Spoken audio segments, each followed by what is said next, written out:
Hello students, आज हम प्रश्नावली 8.1 का प्रश्न क्रमांक 11 सॉल्व करेंगे। तो आइए ध्यान से देखते हैं। क्वेश्चन में हमें कुछ आकृति दी गई है। आकृति का नाम है 8.22 और क्वेश्चन में हमें दो त्रिभुज दिए गए हैं, त्रिभुज ABC और त्रिभुज DEF, और कुछ बातें हमें बताई गई हैं जैसे कि AB बराबर DE और AB समांतर DE। तो क्वेश्चन तो हमें तभी समझ में आएगा जब हम इसकी आकृति सामने रख लेंगे। तो ये देखिए, ये आकृति है और इसी आकृति का नाम है 8.22। आप क्वेश्चन को पढ़ते हैं। इसमें दिया है त्रिभुज ABC और त्रिभुज DEF में। तो ये देखिए, ये है त्रिभुज ABC, ये है त्रिभुज DEF। तो ये दो त्रिभुज आपको दिख रहे होंगे। इसमें इन्होंने ये बताया है कि AB बराबर DE, यहाँ पे ये है। तो ये देखिए, ये AB जो भुजा आपको दिख रही है A से लेके B तक, ये किसके बराबर है? DE के बराबर है। आगे लिखा है AB समांतर DE। इन्होंने ये भी बताया है कि जो AB है ये DE के समांतर भी है। तो AB और DE ये दोनों समांतर भी हैं और एक दूसरे के बराबर भी हैं। अगर हम केवल इतना जो देखें, AB और DE को देखें, तो हम इस तरीके से समझ सकते हैं दूसरे चित्र में कि AB और DE आपस में एक दूसरे के बिल्कुल बराबर हैं। ये हमें क्वेश्चन में दिया गया है और साथ में ये भी दिया गया है कि ये दोनों आपस में समांतर हैं। इसी तरीके से इन्होंने दिया है कि BC समांतर EF। आप यहाँ पे देखिए, ये है BC और ये है EF। तो ये दोनों भी एक दूसरे के समांतर हैं, यहाँ पे ये बताया गया है। तो अगर हम इनको अच्छे से देखें, और दोनों बराबर भी हैं, BC और EF एक दूसरे के बराबर भी हैं और ये समांतर भी हैं। तो यहाँ पे देखिए, ये अगर हम इसको ध्यान से देखें तो हम कह सकते हैं कि ये वाला कि ये जो BC है ना, ये EF के बराबर है और बिल्कुल समांतर है। तो ये चीज़ें हमें दी गई हैं। अब यहाँ पे ये बोला गया है कि शीर्षों A, B और C को, तो ये शीर्ष A है, ये वाला शीर्ष B है और ये वाला शीर्ष C है। इनको किससे जोड़ा गया है? D, E और F से। तो A को जोड़ा गया है D से, C को जोड़ा गया है F से और B को जोड़ा गया है E से। तो ये पूरा क्वेश्चन हो जाता है, यहाँ पे आकृति में हमें दिखाया गया है। तो हमें क्या समझ में आता है? हमें ये समझ में आता है कि इसमें दो त्रिभुज हैं, पहला है ABC और दूसरा है DEF। दो त्रिभुज हैं जिनमें से त्रिभुज की एक भुजा AB त्रिभुज की दूसरे त्रिभुज की भुजा DE के बराबर है और समांतर है। उसी तरीके से हमें और एक चीज़ समझ में आती है कि जो BC है वो EF के समांतर है और बराबर है। तो हमें यहाँ पे कुल मिला के एक ही बात यहाँ पे नोटिस करनी है कि जो दो त्रिभुज है ना, ABC और DEF, इसमें AB और DE समांतर हैं एक दूसरे के और बराबर हैं, और BC और EF एक दूसरे के बराबर और समांतर हैं। तो हुआ ना क्लियर? अब इसमें जो इनके संगत शीर्ष हैं, जैसे त्रिभुज ABC का शीर्ष हो गया A, B और C। तो शीर्ष A को शीर्ष D के साथ कनेक्ट किया गया है, शीर्ष C को F के साथ मिलाया गया है और B को E के साथ जोड़ा गया है। तो इनको तीनों को आपस में एक दूसरे से जोड़ा गया है। आगे यहाँ पे हमें कुछ 6 चीज़ें सिद्ध करनी है।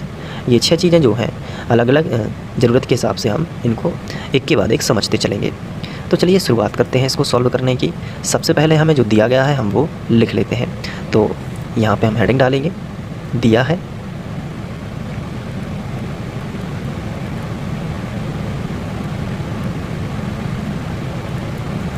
चलिए, अब दिया है वाला पोर्शन हम कैसे कंप्लीट करेंगे, इसके लिए हम यहाँ क्वेश्चन में ही देखेंगे। क्वेश्चन में हमें क्या दिया गया है? त्रिभुज ABC और त्रिभुज DEF में AB बराबर DE। तो जो AB है वो DE के बराबर है। तो यहाँ पे हम वही लिखेंगे कि जो AB है वो हमें बराबर दिया गया है किसके? DE के। अब ये दोनों बराबर होने के साथ साथ यहाँ पे हमें एक चीज़ और दर्शाई गई है कि ये समांतर भी हैं। दोनों भुजाएं आपस में बराबर हैं लेकिन समांतर भी हैं। तो हम यहाँ पे लिखेंगे तथा ये जो भुजा है AB ये समांतर भी है इसके DE के। तो ये देखिए, बराबर भी है और समांतर भी है। उसी तरीके से ये BC और EF के साथ हुआ है। BC और EF बराबर भी है और समांतर भी है। ये BC और ये EF ये बराबर भी है और समांतर भी है। तो यहाँ पे हम लिखेंगे कि जो BC है ये EF के बराबर है तथा समांतर भी है, यानी कि BC जो है वो समांतर भी है EF के। ये यहाँ पे हो गया। इसके बाद यहाँ पे एक चीज़ और है कि शीर्षों A, B और C को D, E और F से जोड़ा गया है। तो यहाँ पे हम लिखेंगे शीर्षों A, B और C को क्रमशः उनके संगत डी, ई और एफ से जोड़ा गया है। ठीक है, ये बात आपको क्लियर हो जाती। तो ये सब आपको सिद्ध कर दिया है, हमें लिखना है। अब हमें दर्शाइए का मतलब क्या होता है बताइए। दर्शाइए का मतलब होता है सिद्ध करना। तो ये 5 चीज़ें हमें सिद्ध करनी है। तो ये क्या करेंगे, हम सबसे पहले हेडिंग डालेंगे सिद्ध करना है। सिद्ध करना है। इसमें ये 6 चीज़ें जो है ना, ये 6 की 6 हम क्वेश्चन देख के लिख लेते हैं यहाँ पे। पूरा 6 की 6 क्वेश्चन देख के, इसमें कोई भी दिमाग नहीं लगाना है, अभी क्वेश्चन देख के ही लिख लेते हैं। तो ये देखिए मैंने यहाँ पे पूरा लिख लिया है पहले से ही। तो अब हम एक एक करके सिद्ध करेंगे सब चीज़ों को। तो बस आपको ध्यान से देखना है। जब भी हमें सिद्ध करना होता है तो हम हेडिंग डालते हैं उपपत्ति। तो यहाँ पे अब हम हेडिंग डाल देंगे उपपत्ति यानी कि प्रूफ। चलिए अब हम पहला जो है उसे सिद्ध करते हैं। पहला हमें क्या सिद्ध करना है कि ABCD एक समांतर चतुर्भुज है। तो इस चित्र में से हम केवल ABCD ही निकाल लेते हैं। तो यहाँ पे ABED होगा, यहाँ पे मिस्टेक से C लग गया, ये होगा E। और क्वेश्चन में भी यहाँ पे मिस्टेक है, ABED होगा। ठीक है, तो क्योंकि हमारे चित्र में भी E है तो ये थोड़ा सा आप इसको देख लीजिएगा। तो ABED हो गया। ठीक है, तो हमें ये सिद्ध करना है कि जो ABED है यह एक समांतर चतुर्भुज है। ये हमें सिद्ध करना है। आप देख रहे हैं ना, ABED, ये हमें सिद्ध करना है यह एक समांतर चतुर्भुज है कि नहीं है। तो इसको सिद्ध करने के लिए एक सिंपल सा फंडा आपको यूज़ करना है। वो क्या है, आइए देखते हैं। इस पूरे चित्र में से केवल हम ABED निकाल लेते हैं कुछ इस तरीके से, आप देख रहे हैं ना। बाकी का चित्र हम इग्नोर करेंगे और ये ABDE निकाल लेते हैं। आप भी इसे जब करेंगे तो रफ में ABED बना सकते हैं अलग से। अब क्वेश्चन में अगर आपको ध्यान हो तो हमें ये बताया गया था कि AB जो है वो DE के बराबर है और समांतर है। तो हम ये लिखेंगे कि चूँकि AB बराबर है DE के, ये हमें दिया गया था DE के, और ये दोनों भुजाएं बराबर होने के साथ साथ एक दूसरे के समांतर हैं, यानी कि AB समांतर है DE के, बराबर है और समांतर है। तो जब दो भुजाएं आपस में बराबर हों और समांतर हों तो उनके संगत शीर्ष, जैसे पहली भुजा का शीर्ष A और दूसरी भुजा का शीर्ष D, ये कहलाते हैं इनके संगत। अगर हम शीर्ष A और शीर्ष E की बात करें तो ये कहलाएंगे विसंगत, क्योंकि ये ऊपर है लेकिन ये नीचे है।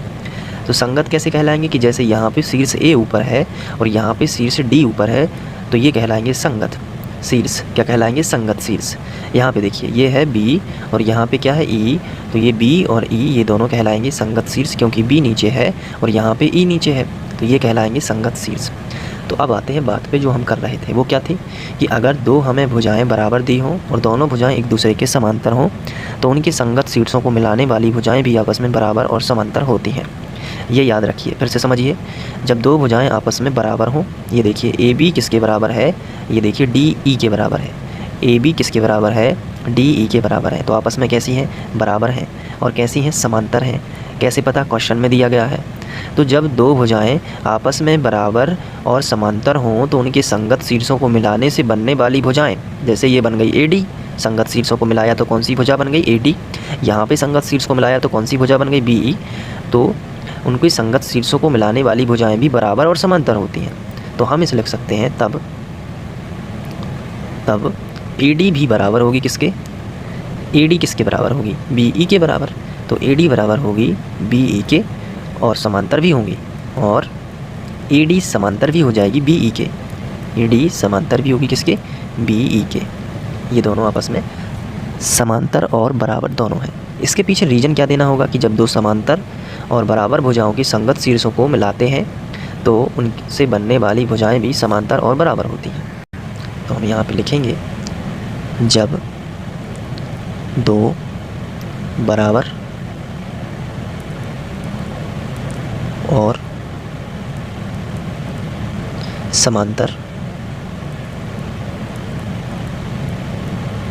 जब दो बराबर और समांतर भुजाओं के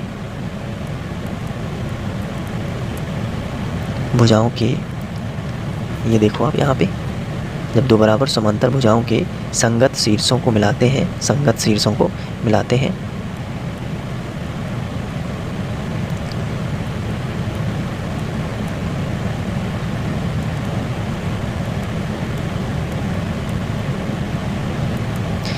तो उनसे बनने वाली भुजाएं भी, जैसे यहाँ पे AD बन गई और यहाँ पे B, तो उनसे बनने वाली भुजाएं भी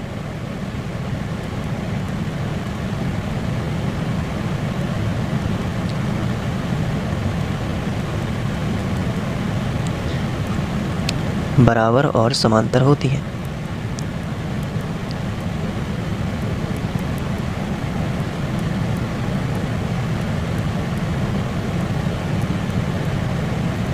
ये देखिए, ये भाषा आपको लिख देनी है।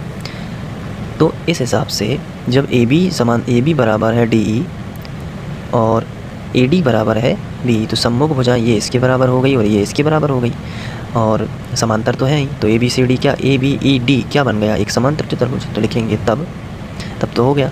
अतः चतुर्भुज ABCD एक समांतर चतुर्भुज होगा, समांतर चतुर्भुज होगा। ये देखिए, ये हमारा पहला सिद्ध हो चुका है। अब हम बात करेंगे जो सेकंड नंबर पर हमें सिद्ध करना था। पहला हम कर चुके हैं, सेकंड क्या था, चतुर्भुज BEFC एक समांतर चतुर्भुज है। तो अब हम इसमें देखेंगे जो हमारा चित्र में दिया गया है, BEFC ये एक समांतर चतुर्भुज है कि नहीं। तो अब हम उपपत्ति में सेकंड नंबर डालेंगे और इसमें अब हम लिखेंगे, देखिए हमें अब क्वेश्चन देख लेते हैं। क्वेश्चन में हमें क्या दिया है, BC बराबर है EF, बिल्कुल वैसे ही करना है। आप ध्यान से देखिए, BC किसके बराबर है, EF के बराबर है। तो जब BC EF के बराबर है, बराबर होने के साथ साथ ये समांतर भी हैं, आप देख सकते हैं, तथा BC समांतर EF ये हमें दिया गया है। तो जब ये ऐसा है तो फिर इसके संगत शीर्षों को मिलाएंगे तो नई बनने वाली भुजाएं भी बराबर समांतर होंगी। जैसे CF किसके बराबर होगा, BE के, तो BC BEFC भी एक समांतर चतुर्भुज होगा। इसी तरीके से करना है, तो बस वही चीज़ हम यहाँ पे लिखेंगे। तो हम लिखेंगे चूँकि हमें क्या दिया गया है कि BC बराबर EF, BC बराबर क्या दिया गया है, EF। चूँकि BC बराबर EF हमें दिया गया है तथा बराबर नहीं है बल्कि समांतर भी है, तो BC जो बराबर है वो समांतर भी है EF के, ये हमें क्वेश्चन में ही दिया गया है। तो जब ये चीज़ हमें दी गई है तो हम इसको क्यों ना इस तरीके से लिखें कि जब ये बराबर हैं और समांतर हैं तो इस हिसाब से CF भी बराबर हो जाएगी BE के। तो तब CF भी किसके बराबर हो जाएगी, BE के। और हम यहाँ पे लिख सकते हैं यही वाली पूरी भाषा की, जब दो बराबर और समांतर भुजाओं के संगत शीर्षों को मिलाते हैं तो उनसे बनने वाली भुजाएं भी बराबर और समांतर होती हैं, भुजाएं भी बराबर और समांतर होती हैं। तो इस तरीके से हम लिख देंगे, ठीक है। तो जब ये बराबर और समांतर होंगी तो अब देखिए BC बराबर EF हमें दिया गया था कि ये दोनों बराबर और समांतर हैं, और CF और BE ये हो गए हैं दोनों बराबर और समांतर, आप देख सकते हैं।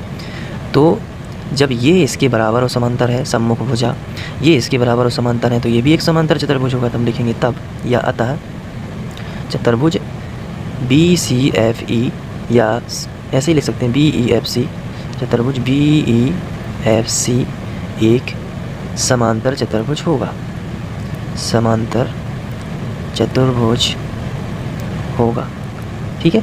तो ये हमने इस तरीके से लिख दिया। अब हम बात करेंगे तीसरी समानता की। हम चाहें तो हमें ज़रूरत पड़ने वाली है तो हम इनको समीकरण 1 व 2 लिख सकते हैं, या फिर हम ना भी लिखें तो भी हम इसको आगे बढ़ा सकते हैं। चलिए अब हम आगे बढ़ते हैं। हमें तीसरे नंबर पर जो सिद्ध करना है वो है कि हमें AD समांतर CF, AD कहाँ है, ये देखिए AD समांतर हमें CF सिद्ध करना है। अब हमें यहाँ पे क्या मालूम है कि जो AD है वो किसके समांतर है, BE के समांतर है, और हमें ये भी मालूम है कि CF जो है वो BE के समांतर है, ये भी हमें पता है, क्योंकि जब हमने एक समांतर चतुर्भुज ABED सिद्ध किया था तब उसकी सम्मुख भुजा BE और AD बराबर हो गई। लेकिन जब हमने ये वाला समांतर चतुर्भुज सिद्ध किया है BEFC ये वाला, तब ये और ये फिर से हो गई, यानी ये इसके भी समांतर है और ये जो BE है इसके भी समांतर है, क्योंकि BE हमारे समांतर चतुर्भुज ABED की भी एक भुजा है, आप देख सकते हैं। इसकी भी एक भुजा है ये बी, और इसकी भी एक भुजा है बी, अब देख लीजिए, है ना। तो बी ई दोनों में, तो बी इसके भी समांतर है और बी इसके भी समांतर है, तो बी इसके भी बराबर हुई और बी इसके भी बराबर हुई। लेकिन हमें तो ये और ये समांतर हैं कि नहीं ये सिद्ध करना है, और ये दोनों बराबर हैं कि नहीं ये भी सिद्ध करना है। आप देख सकते हैं कि ए डी और सी एफ समांतर और बराबर हैं कि नहीं, ये सिद्ध करना है। तो चलिए सिद्ध कर लेते हैं, तब हम करेंगे आगे। तो हम यहाँ पे लिखेंगे तीसरा। अब जो हमें सिद्ध करना है वो तो आपको मालूम ही है कि हमें सिद्ध करना है कि ए डी और सी एफ बराबर हैं और समांतर हैं। तो इसके लिए हम थोड़ी सी हेल्प लेंगे पुराने वाली चीज़ों की, जैसे ए डी जो है बी ई जो है वो किसके समांतर है, ए डी के, और बी ई जो है वो किसके समांतर है, सी एफ के। तो हम सिद्ध कर चुके हैं कि चूँकि हम सिद्ध कर चुके हैं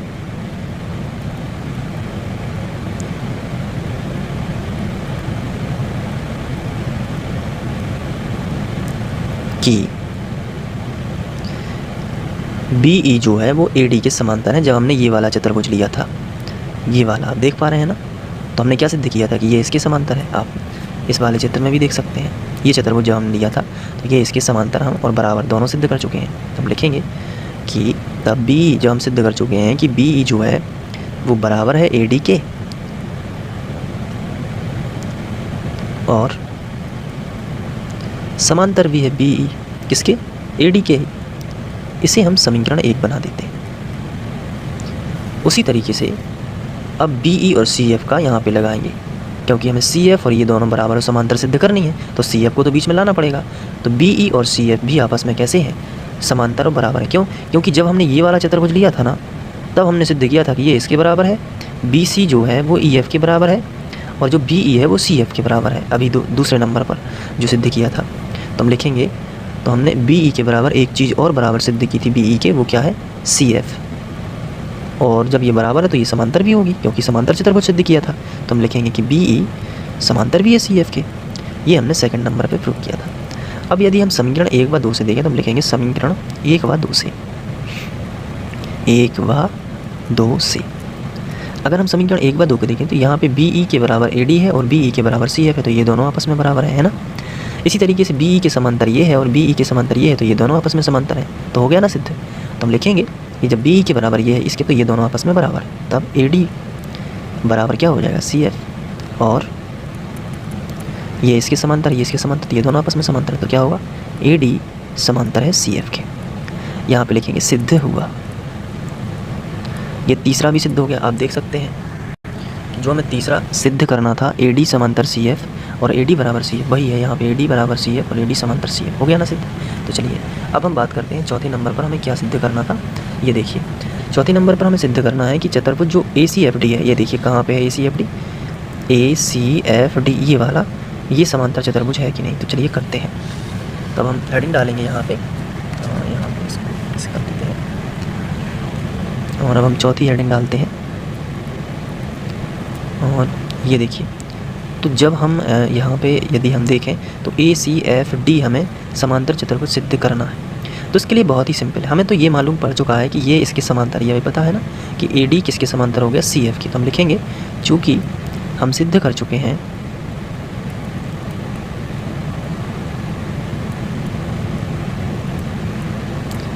कि ए डी बराबर सी एफ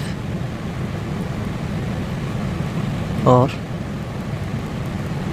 ए डी समांतर सी एफ, ये पूरा लिख लिया। तो ए डी बराबर सी एफ और ए डी समांतर सी एफ, तो उस हिसाब से तो फिर ये सी और डी एफ भी बराबर, क्योंकि हमने अभी अभी पढ़ा हुआ है कि समांतर अगर दो भुजाएं हैं बराबर और समांतर भुजाओं की संगत शीर्षों को यदि मिला दें तो क्या बनता है।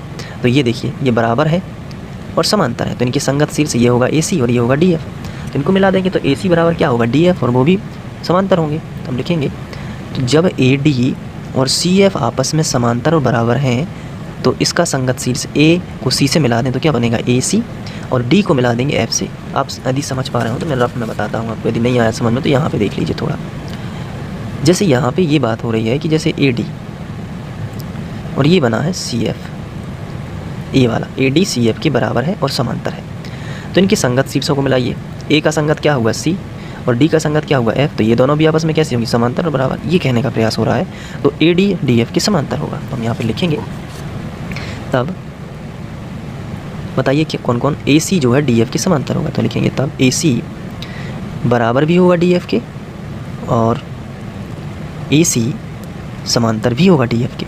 इसके पीछे वही लाइन लिखेंगे कि अगर दो बराबर और समांतर रेखाओं के या दो बराबर और समांतर भुजाओं के संगत शीर्षों को मिलाने से बनने वाली भुजाएं भी बराबर और समांतर होती हैं।